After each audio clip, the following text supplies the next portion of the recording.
Големият взрив. Един енергиен поток, който превръща нашата Вселена от нищо в нещо.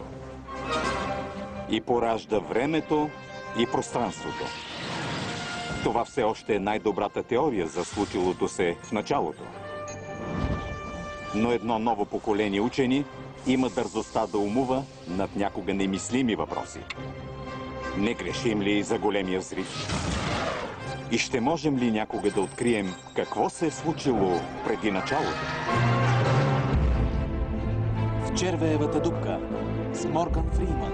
Пространство, време, живот. Тайните на космоса през червеевата дупка.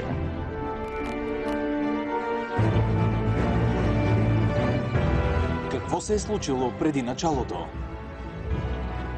Как се е появила Вселената?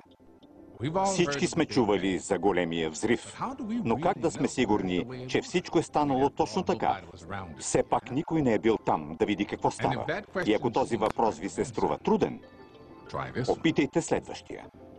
Какво е станало преди началото на Вселената?